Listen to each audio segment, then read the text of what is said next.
Good afternoon.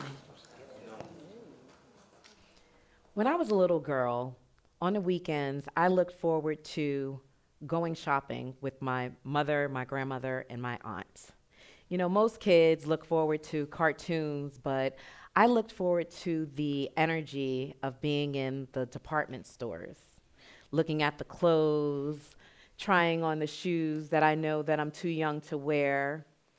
But there was also something that I also enjoyed, the people. When I went shopping with my mom, she gave me free range. I had one rule: not to give away my allowance. We're in the shoe store, and everyone is moving about. My mom has shoes like stacked up really embarrassingly high. My grandmother's trying on shoes, and I'm there observing that there's a woman across the room, and it's summertime, and she's all bundled up in dark layers. So I make my way over to her, move the boxes, and I sit down and I smile. I'm like, wow, she has on a lot of clothes. Summertime, okay. And before I could even hear my mom's voice reiterating once again in my head, I slid my hand into my black patent leather Minnie Mouse purse and gently took out my allowance and slid it over to the woman, and I just smiled. In that moment, I thought that I was giving her money, but I later realized that what I was giving her was an invitation to be seen. Some years later, I found myself backstage behind some long, thick black curtains, very similar to the ones we see here today. And as I'm walking through, I can feel the vibration of the music. I couldn't tell if it was the bass or if it was my heart beating. The energy was so electric. I was backstage at the Apollo Theater, and Daryl Hall from Hall & Oates was jamming out. Hall & Oates, y'all, was jamming out with David Ruffin and Eddie Kendricks. I paused as I was making my way to the after party that was in a tent that my family at the time was catering. And I just was frozen with the energy, with the magic. I didn't know then, but I knew that that space was something special. As I made my way to the back door, I pushed it open and I stepped into this huge white tent. I mean, the last time I was on this street, it definitely had a schoolyard and a street, but there was no signs of that. I'm talking, it was chandeliers and colorful lighting, and I can smell the aroma of the food that my family had been cooking. I started looking around, and I felt like I was inside of my television. Tony Danza from Who's the Boss? And then I looked to my right, and there she was, Cheryl Lee Ralph, a real live dream girl. As I was taking in that moment, I saw a tall, tall figure dressed very whimsical. I'm talking multicolored braids, and I start looking like, that person looks familiar. And then he turned around, and it was Boy George. My heart dropped, okay? My heart dropped. I was like, oh my God, oh my God, oh my God, oh my God, oh my God. It's Boy George, it's Boy George. Okay, calm down, get it together. I gotta meet him, I gotta meet him. So Cheryl Lee Ralph overheard me, and she said, well, why don't you? I was like, I'm scared. I'm scared. All of these celebrities are here. He's not going to want to meet me. And why not? You were invited here just like he was invited here. Now you go over there and you introduce yourself to him, and I'm sure the pleasure will be all his. Now, one thing that we all know about Sheryl Lee Ralph, when she says something, we stand up and listen, you know. And I said, okay, all right. I can't back out now, so I get myself together. I take a deep breath, and I walk through the sea of people. And he was a lot taller in person than he was on the videos. So I tapped him, and he turned around, and I was just like, oh. For a second, I was just frozen. But I could hear her voice. He'll be pleased to meet you. I extended my hand, and I said, hi, I'm Trinez. And he said, lovely to meet you. At that moment, there was a flurry of photographers that came over and started snapping our photos. And I was like, oh my gosh, this is pretty serious. This is kind of cool. Am I going to get the photo?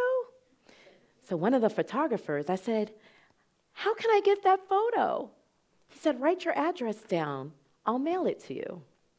I said, okay. I couldn't believe it. Boy George. Wow. A couple of weeks had passed. Now it's summertime in Harlem, which means that Sylvia's restaurant is busting at the seams. But I am ready because this is my first year working. I am too excited. I have my black high-top Reebok Classics. I have my nice black Gap jeans and my long button-down shirt that I pressed just right with the extra starch to make it look like, it was at the dry cleaners and professionally done. I was so ready. I was ready to make those tips.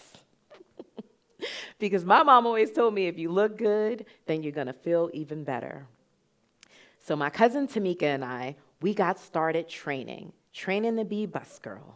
I made sure that as soon as the customer sat down, I went over to the table and handed them their water. When they looked like they were about to order, I came over and dropped them off that golden hot cornbread. When their drinks needed a refill, I was there too. When their meal came to the table after the waitress went away, I went over and I chatted with them. How do you like everything? Is this your first time in Harlem? Have you been here before? Where are you from? My name is Trinez. I'm training to be a server. I was too excited. So I thought that I had this down pretty good. So weeks went by. And now it's time. It's time for the announcement to find out what was going to be your section. Where were you going to become a server? So my cousin Tamika, she came over to me and she said, oh, yes. I'm in the green room. Yes, I'm going to get all the tips. That's where everybody likes to sit. And I'm like, oh my God, how did you find out? She said, Grandma told me. I said, well, she didn't tell me where I was going. Well, let me go see her. She probably got busy. So when I was like, hey, Grandma, oh, Tamika just told me she got her section. What's my section? She said, oh, I'm going to put you on the door. I said, what? The door? I was like, what did I do wrong? She said, listen, baby, you didn't do anything wrong. She said, you just talked to the tables too long. She said, but I said, wait a minute. I need to make tips.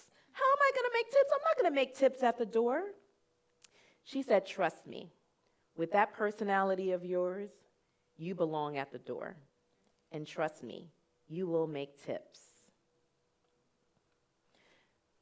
Next day, I come into work, no black Reeboks, no black Gap jeans. I'm dressed with a little sundress on and some cute flat shoes and a whole attitude that I had to keep way, way, way, way down. Hi, welcome to Sylvia's. Do you know what it's like greeting hangry people? You have to learn very, very quickly to read their language. So I instantly started noticing When they're extra hungry, that's when I'm coming in with my extra compliments. When they're holding a baby, that's when I'm going to go get that baby a piece of cornbread. And when they look like they're on their first date, I'm going to give them the best table in the house. Make sure that that love lasts. What I was doing wasn't being a hostess. It was seeing people. Seeing people just like that same little girl that was shopping with her mother, saw the lady, elderly, sitting alone by herself. And one thing has stayed true throughout my entire life is that when you see people around you in your community, that's when relationships form. That's when you're able to find out what's the need. Like during COVID, when everything went dark and I had stepped away from my family's business to focus in on mine, and I realized that that marquee had to stay lit. So what did I do? I called Reverend Sharpton, who had been operating a food pantry from Monday through Friday, and said, let Sylvia's be your Sunday. I'm going to do Sylvia's Sunday supper.